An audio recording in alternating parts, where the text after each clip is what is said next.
Alright, so today we're working on a 1981 Honda ATC185S. First thing we got to do is fix this pull cord. Last time I pulled it, it stuck, so something's jammed up in there.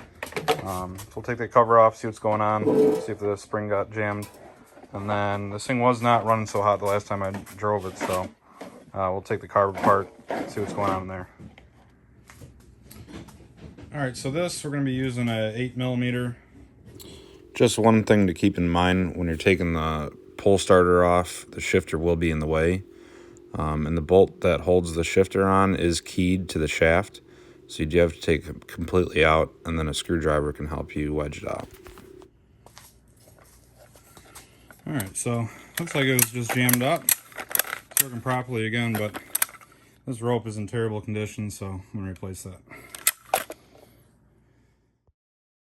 And when you're taking these apart, it's a good idea to have a clear workspace.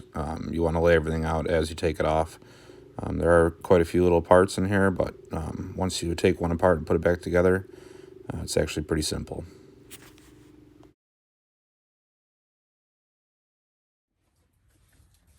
Alright, so basically how this works is, here's your handle. Just used a washer as a stopper. I don't know where the original one was. But here's your basket. At the base, you got your recoil spring. And a quick note, do not take the recoil spring out. You'll never get it back in. This is your clutch basket. And these are the springs over here, and these little counterweights. So it freewheels and then grabs when you need it to. So we're going to be replacing the rope in here. There's two D-shaped washers that only come off one way. One below this, one above it. With a spring to hold tension and a C-clip to hold it all together. So once we get this rope replaced, we'll show you how it goes back together. Yeah, this is super grimy in here. I really don't want to take that spring out though, because I don't think we're going to be able to get it back in there. I do want to ride this thing today, so but I'm just going to spray some engine degreaser in there and let it soak for a little bit.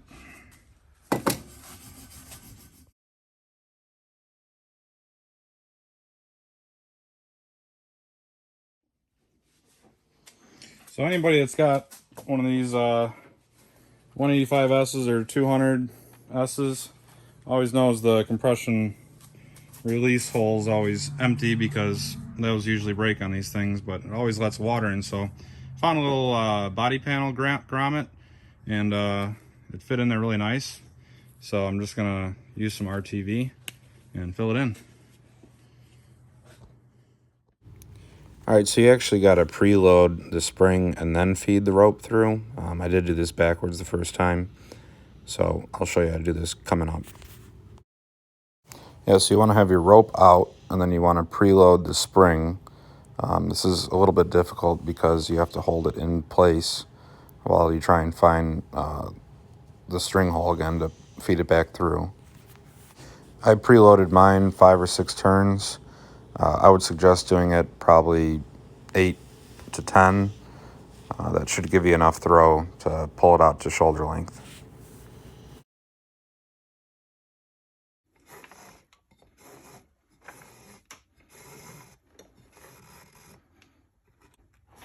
Let's see if we tighten it enough.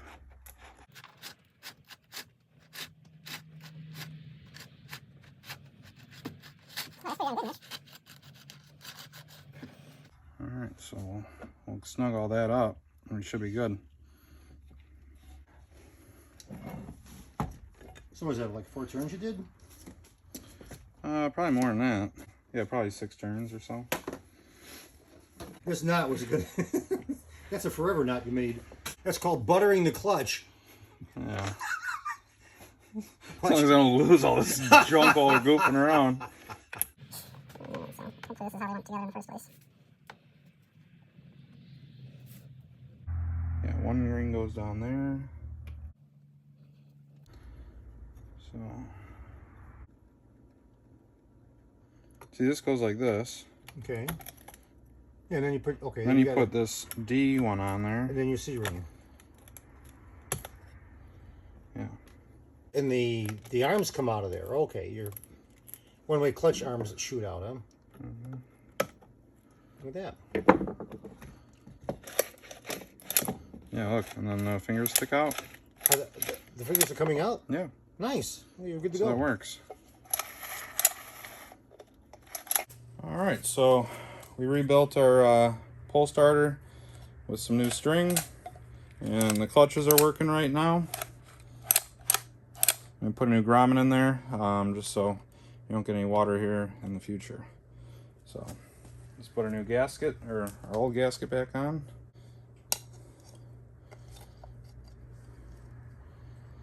And we'll reinstall it.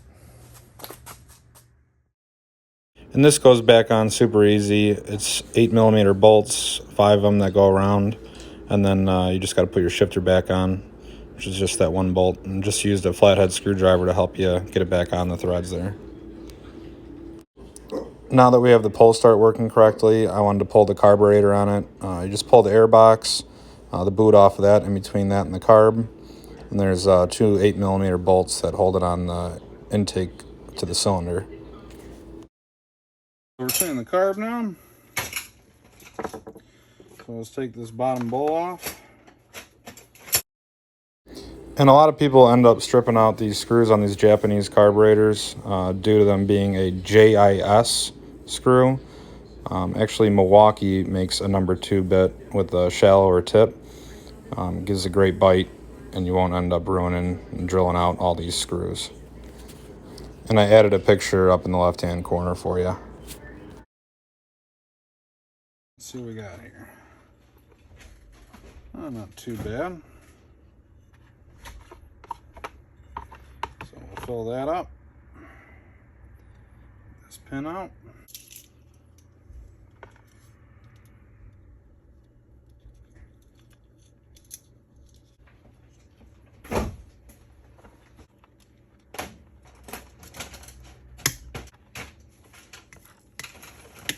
Super careful with those things. You screw those up, you don't get them out of there. Yeah, this is totally clogged. Oh, cool. So Look at this. Look at it now and watch when I clean it.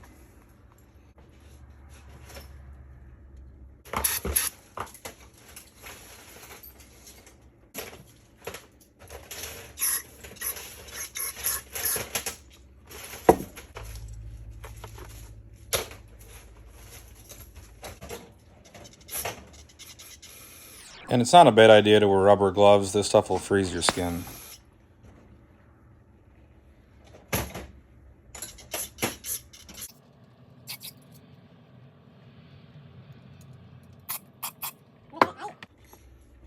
Alright, pull these guys back.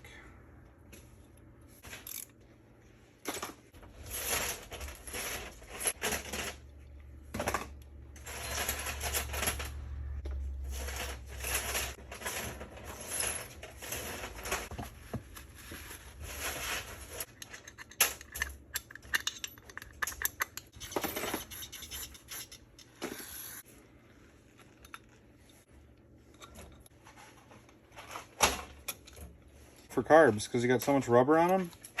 Yeah, I did.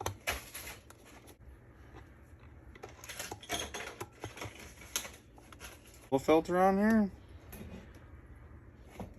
And after we cleaned the carb and put it back on, we could not get it to start. We actually took the spark plug from the other unit and put it in there. I guess the old spark plug crapped out on it, so that fixed the problem and it started right up.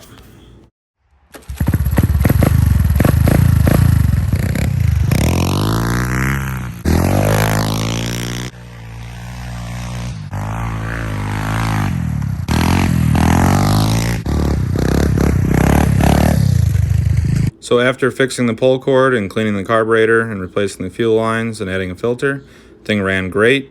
Thing is back to doing wheelies. And like always, if you guys like these videos, like and subscribe to 2 Acres. Thanks for watching.